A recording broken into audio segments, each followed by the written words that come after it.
應該冇陳之權嘅。你又打死又唔俾佢講。咪就係咯，所以係我同 Ruby 爭嘅。大家唔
即將進行男子 U12 400米決賽第二組。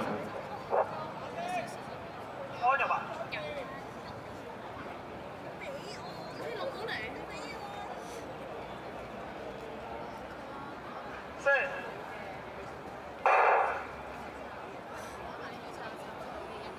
成績公佈，以下係女子 U16 400米決賽成績。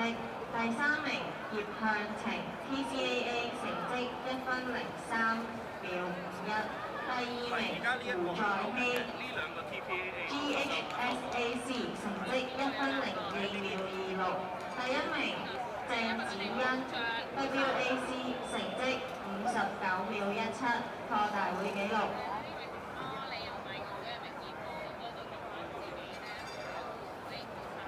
以下係男子 U20跳高比賽成績，第三名陳尚義 CFS 成績1米65，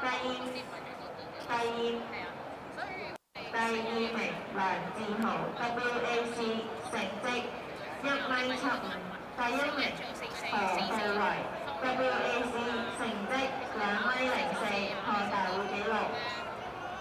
以下係男子 U23跳高比賽成績，第3名李奕朗 HBAA 成績1米84，第2名